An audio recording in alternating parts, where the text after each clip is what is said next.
This obviously was not as easy as I'm describing it. It came with lots of problems because the Ottoman Empire was a multicultural society with actually a problematic group called the Muslim, well, distinction between Muslims and non-Muslims, which means Christians, Jews, and other faiths that existed within the borders of the empire. And it was difficult to have this Sunni Muslim identity, but also be open to such different faiths that also existed within the borders of the empire. One conflict that was basically, if you read the history of the empire, that you will see a lot is how the Turks dealt with Western Europe and pressure from Western Europe for the Ottoman Empire to modernize, to grant more cultural and religious rights to its own minorities, and what kind of conflict that was for the empire and what it led in the end, which was the fact that the society was no longer able to accommodate these differences, and it led to, eventually it led to its decline and collapse. Obviously, Islam was not the only reason for that, but you see the role of religion and how that was difficult for the state to modernize with all the pressure coming from Western Europe to do so. One example for that is basically, for instance, in 1800s when the Sultan wanted to build an underground railway system, the Sheikh al-Islam, which is the ultimate, the highest authority in Sunni Islam, opposed to it, saying that it can't be for human beings, it's only for animals, that they can only go underground. It's not acceptable. So that's just, and obviously think of the times when airplanes were not so popular, obviously not being able to have a underground railway system, it was a difficult situation. So examples such as these are good because they illustrate the problem of, or actually the question of compatibility between Islam and modernity. So I'll fast forward a little bit and come to the collapse of the empire because it's actually a long story, well, 600 years. I will do my best to summarize here. But 1923 is a crucial turning point because then you have Atatürk, who was an Ottoman soldier himself, but came up with this idea that we have to find an issue, we have to find a solution for this compatibility problem, because all the pressure that's coming from the West has been such that Turkey is backwards, Muslims are backwards, segment of Europe, this and that, so all of a sudden well, not all of a sudden obviously, it was a very calculated move, but it has to be a republic, it has to bid farewell to its Ottoman past, and it has to be a model that is compatible with the West, which is rational and modern, and it's a republic, and hopefully one day we're still working on it, a democracy. So that is to say that it was a very clear vision that this secular state, which Atatürk founded, had a very clear idea of what secularism in Turkey would look like, which was to secularize the society. Now, it was the reason I'm using that word is because I wanted to make a distinction between a secular state, secularism as in a state that respects all religions and stays and keeps the same distance, maintains the same distance from all of them, and allows all of them to coexist, and also the kind of secular state that imagines this sort of individual that only keeps religion to himself or herself and does not that doesn't wear the veil or express those religious beliefs in a certain way in the public. So in case of Atatürk's Turkey, it was more the second one. And this includes a variety of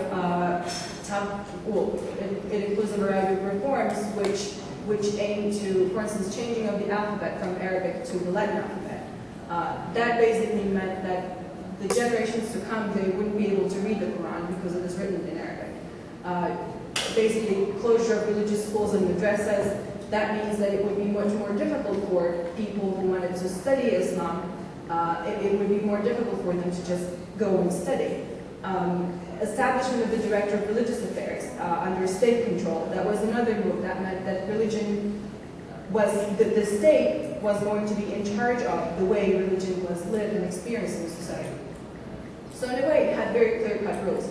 But in the end, what we see today, and obviously it's been more than 8 years now, it's the fact that religion has not disappeared. It is not, at least in the case of Turkey, Islam didn't just vanish into thin air because of those reforms, but in fact, because of those reforms, in a way it was pushed underground and still continued to exist. The Kemalist revolution has been successful to the extent that it was, if you're following Turkish elections, you would see, last year if you followed it, you would see that this Republican secularist idea that was very successful in coastal cities, but it didn't quite penetrate into the heartland Anatolia, which is still pious, still conservative, and still believe and are still believers and not apologetic about it. So obviously there were other political parties in Turkey before the AKP that were comfortable with having roots in political Islam and actually politicizing demands of Muslims to be able to wear the headscarf, to be able to have schools where they can comfortably study their religion. So in a way, it's an interesting example that religion in fact did not disappear. But it's also, I think I should also note that I don't consider the AKP, I think the AKP is also a secular party, yet it defines secularism differently. It's actually, I don't know if you followed when Erdogan went to Egypt to talk with the leaders of the Muslim Brotherhood. This is right after the revolution. He actually praised secularism, which sort of confused authoritative, Egyptians who were looking up to the AKP as an example of a Muslim democracy, a party that praised both Islam and democracy. So I think it is important to understand what kind of secularism the current administration is talking about. Because Erdogan's idea is that an individual cannot be secular, but the state can be. So in a way, that goes back to what Lord Harries was talking about, the distinction between the French example and the American example, freedom from religion to freedom for religion, which is what the AKP is essentially trying to achieve in Turkey. And that it was also confusing for most of the Kemalist secularists in Turkey, because all of a sudden you had a party that had its roots in political Islam that was trying to do all these reforms to be a part of the European Union, where Islam, for different reasons, is still a problematic identity question. So that's why it is an interesting case today to see how political Islam is in Turkey, because it's not only a Turkish question, it is something to do with the larger region, because increasingly things are becoming more and more interdependent, and the change that's taking place in the Middle East today will influence Turkey and vice versa. So it is no longer, I guess, possible to just look at the Turkish example, because that cannot exist in a vacuum anymore. One more thing that I would add, probably, if I still have time, is that it is not to say, well, the AKP is praised as a functioning example, that very precious example that Islam and democracy and modernity can coexist. Most of the time, I live in Istanbul and New York. One of the things that I hear often in these kinds of discussions is that, but look, moderate Islam can exist. Look at you guys. You don't want to go and blow things up. So it's an interesting perception, and perhaps there's a bit of truth in that. But there are also things that we have to watch closely, which is how the AKP is actually envisions this new type of secularism in Turkey. Because one thing to keep in mind is that Sunni Islam has been the legitimate identity in Turkey for years and years. So in a way, when you see the Prime Minister referring to the opposition, the head of the opposition's, the CHP, the opposition party, and pointing to the fact that he comes from the Alevi faith. Alevis are an offshoot of Shia Islam. It's different than Sunni Islam, which is what most Muslims in Turkey are say they're affiliated with. So in a way, it's interesting to see that that Sunni reflects to point out something that is not like himself or herself, saying that it's but you're Alevi. Well, they're part of this multicultural Turkey, democratic multicultural country that I guess we're all trying to, we're hoping that we will end up with one day. So that's one interesting example. And the other thing probably is sort of understanding this legitimacy crisis of the Kemalist version of secularism, I think this would probably be an entertaining example. I was at the gym a few weeks ago, and there were women who looked like me, and that probably does not mean much about my beliefs or my faith, but there was also another woman who was wearing a headscarf and who was also on the treadmill, trying to lose weight. But it was an interesting situation in the locker room because the women who did not cover their heads were uncomfortable because there was another woman just covering her head but also working out, doing the things that they do, and didn't feel the need to really cover up her body in a way that the seculars would imagine that the other women who were religious and expressed that faith differently would do. And it was interesting to see that how that played out, because it was not only a situation in that locker room, but it was a good example that showed us how Atatürk probably imagined that Islam, that religion would only be, the only domain for Islam would be the mosque. But couldn't or didn't really take into account that Islam actually would not only be confined to the mosque, but it would also be at the gym, it would also be at the universities, it would be everywhere, and it wouldn't go anywhere. So I think in terms of those